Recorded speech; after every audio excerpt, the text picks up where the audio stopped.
नमस्कार साथियों, दोस्तों उत्कर्ष यूजीसी नेट चैनल पर एक बार फिर आपका स्वागत है। उत्कर्ष यूजीसी नेट ने एक बार फिर अपना परचम लहरा दिया और आज एक और कैंडिडेट के साथ मैं अनिल मेहंदीरत्ता आपके समक्ष उपस्थित हो गया हूं। हमारे बीच आज मौजूद हैं आफरीन खान, जो श्री गंगानगर राजस्थान से हैं और इन्होंने अपने फर्स्ट ही अटेम्प्ट में नेट क्वालिफाई किया है। और सबसे अच्छी बात यह है कि अभी इनका मास्टर्स कंप्लीट नहीं हुआ, अभी ये अपने एमए फाइनल में ही आई हैं। तो आप सभी बच्चों को इस तरह के बच्चों से मोटिवेशन मिलना चाहिए, लेना चाहिए कि कई बच्चे ऐसा सोचते हैं, बल्कि यूट्यूब पर तो मैं ये भी सुनता हूँ कई टीचर्स ऐसे बोलते हैं कि मास्टर्स कंप्लीट होने के बाद ही आप नेट दे सकते हो।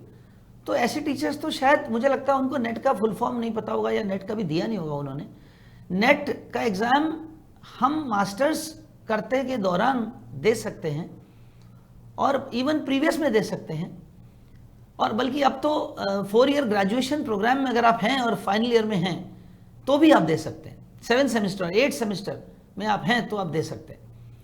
यूजीसी नेट का उत्कर्ष में ये पहला ही वर्ष है और अभी पूरा एक वर्ष हुआ भी नहीं है। फर्स्ट सेशन ही हमने स्टार्ट किया था, जून 2024 का हमारा पहला सेशन के लिए हमने बैचेस बनाए थे और यूट्यूब पर लगातार हमारी क्लासेस हमने जारी रखी। लगातार रोज़ाना सुबह से शाम तक यूट्यूब पर पेपर 1 और पेपर 2 की क्लासेस हमारी चलती हैं अब वापस से दिसंबर के लिए, और बैचेस हमारे लगातार चले जून के लिए और बहुत अच्छा रिजल्ट रहा हम लोगों का। बहुत सारे बच्चों का सिलेक्शन हुआ। अभी कल ही मैंने अंजू यादव से बात की थी, वो जेआरएफ क्लियर हुई हैं अपने पहले अटेम्प्ट में उत्कर्ष की क्लासेस की वजह से ही।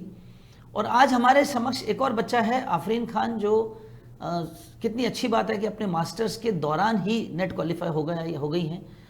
तो एक सबसे अच्छी बात यह है, मैं आज इनसे बात कर ही रहा था अभी थोड़ी देर पहले, तो मैं इनसे कह रहा था कि अभी आपके पास अभी 1 साल और है, तो ये 1 साल का फ़ायदा उठाएं। नेट क्वालिफाई आप हो गई हैं, अब आप दिसंबर के लिए पूरी ताकत लगाएं और जेआरएफ हो जाएं।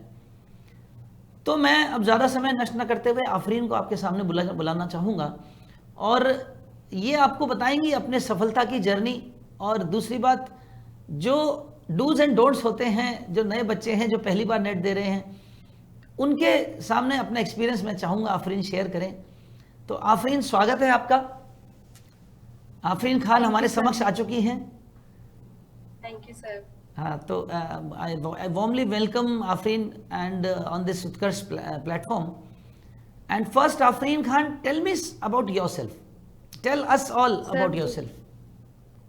Sir my name is Afreen, मैं श्री गंगानगर राजस्थान से बिलोंग करती हूँ और मैंने अपना नेट ज्योग्राफी सब्जेक्ट से पास किया है और करंटली मैं मास्टर्स कर रही हूँ। अच्छा, बहुत बढ़िया। आप फाइनल ईयर में हैं अभी? हाँ जी। अच्छा, बहुत अच्छे। तो आफरीन, ये आपका फर्स्ट अटेम्प्ट था? जी सर।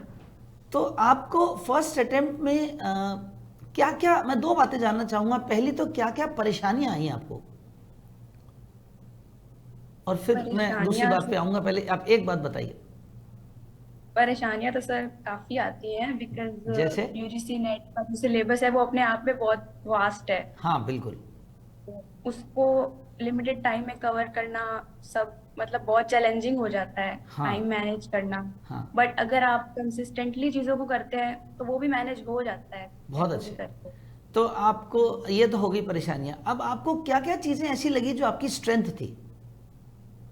स्ट्रेंथ सर मैं यही बोलूँगी कि मेरे एक तो फैमिली सपोर्ट जो मेरे स्ट्रेंथ में सबसे पहले आता है। हाँ, बिल्कुल। उसके बाद कंसिस्टेंटली पढ़ना। Very good. मतलब अगर मैंने एक दिन पढ़ाई की है तो दूसरे दिन मैंने चाहे 2 घंटे भी की है तो भी मैंने बस की है पढ़ाई। मिस ऐसा नहीं नहीं कि किया। मैं एक दिन पढ़ रही हूँ दूसरे दिन नहीं पढ़ रही। तो कंसिस्टेंसी मुझे लगता है मेरी स्ट्रेंथ थी सबसे बड़ी इस वेरी एग्जाम गुड। को क्लियर करने। बहुत बढ़िया।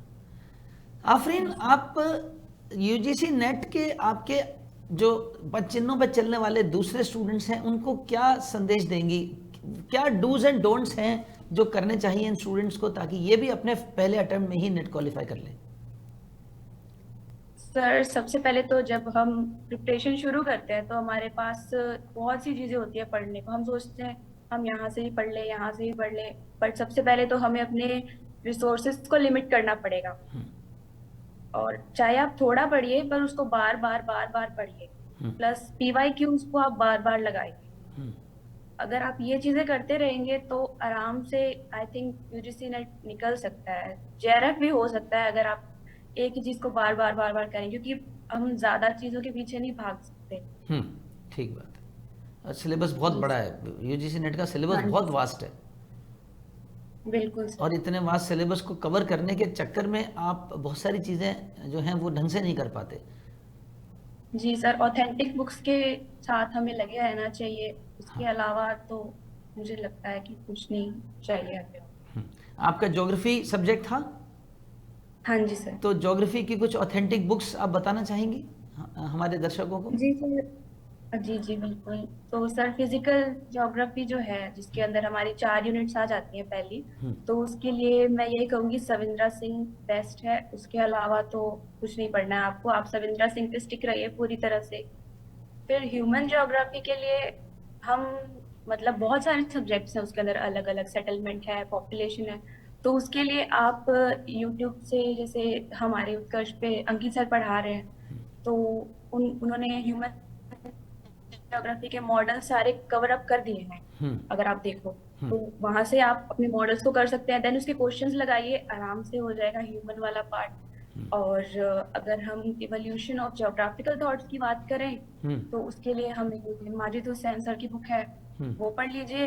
यूनिट 9 अंकित सर बेस्ट, उनके अलावा मैंने कुछ नहीं पढ़ा यूनिट 9 में। और इंडियन ज्योग्राफी है, उसके लिए आपको थोड़ा बहुत NCERT पे आप चाहिए, आप PYQs लगाइए, हो जाएगा। बस इसी तरह से आपको सिलेबस कवर करना है। तो आप उत्कर्ष क्लासेस जब देखती थी तो उसमें साथ के साथ नोट्स भी बनाती थी अपने खुद के? सर नोट्स तो खुद के बनाने ही पड़ेंगे, आप करते रहिए कुछ भी, पर आपको नोट्स खुद के चाहिए, क्योंकि हम जब पढ़ रहे होते हैं तो हम बार बार बुक नहीं उठा सकते। तो आप बुक भी पढ़ रहे हैं तो उससे भी नोट्स बनाइए। आप कोई वीडियो देख रहे हैं, जैसे मैं वीडियो देखती थी सर की, तो मैं नोट्स बनाती थी साथ साथ में। अच्छा आफरीन, UGC नेट के ये जो पेपर है, इसको जब आपने दिया तो वो कौन से पोर्शन थे पेपर 1 के जो आपको सबसे डिफिकल्ट लगे?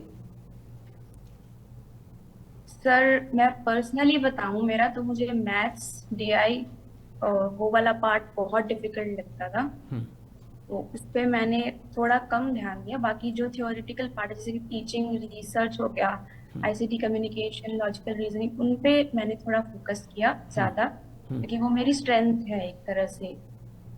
आप लगभग रोज कितने क्वेश्चंस सॉल्व करती थी? रोज सर डिपेंड करता था कि मतलब मेरा दिमाग कितना एक झेल सकता है। एवरेज लेट अस से एवरेज ले हम तो 200 क्वेश्चंस करने पड़ते थे। देखिए आप सब स्टूडेंट्स जरा एक बार वापस बोल दीजिए ये लाइन। आफरीन, मैं ये लाइन कई बार इनको क्लासेस में बोल चुका हूँ, एक बार फिर बोल दो ये बात। रोज कितने क्वेश्चन? 100 क्वेश्चंस। 100 क्वेश्चंस एवरेज रोज निकालने ही पड़ेंगे। ये आज आपने वो बात कह दी जो मैं इनको महीनों तक सभी स्टूडेंट्स को अपनी क्लास में हमेशा कहता आया हूँ, और वो उस बात को साबित करता है कि प्रीवियस ईयर क्वेश्चंस आपके लिए बहुत बहुत ज़रूरी हैं। तो आफरीन उत्कर्ष की पूरी टीम आपको बहुत बहुत बधाई देती है आपकी इस सफलता में। आपको उत्कर्ष की पूरी टीम के धन्यवाद और शुभकामनाएं।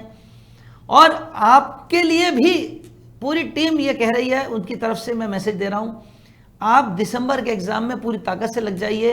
अब इस बार JRF हम लेके रहेंगे, और मैं चाहता हूँ आफरीन फिर इस प्लेटफॉर्म पे 4 महीने बाद इंटरव्यू देने और कहे सर लीजिए आपकी आफरीन आ गई, JRF बन के आ गई। Thank you so much, sir. ये वादा करके जाओ। ओके ठीक है आफरीन खान, बहुत बहुत धन्यवाद आपका, आपको शुभकामनाएं। उत्कर्ष के पूरी टीम की तरफ से मैं अनिल मेहंदी रत्ता आपको स्वागत करता हूं और धन्यवाद देता हूं। नमस्कार, थैंक यू। बाय।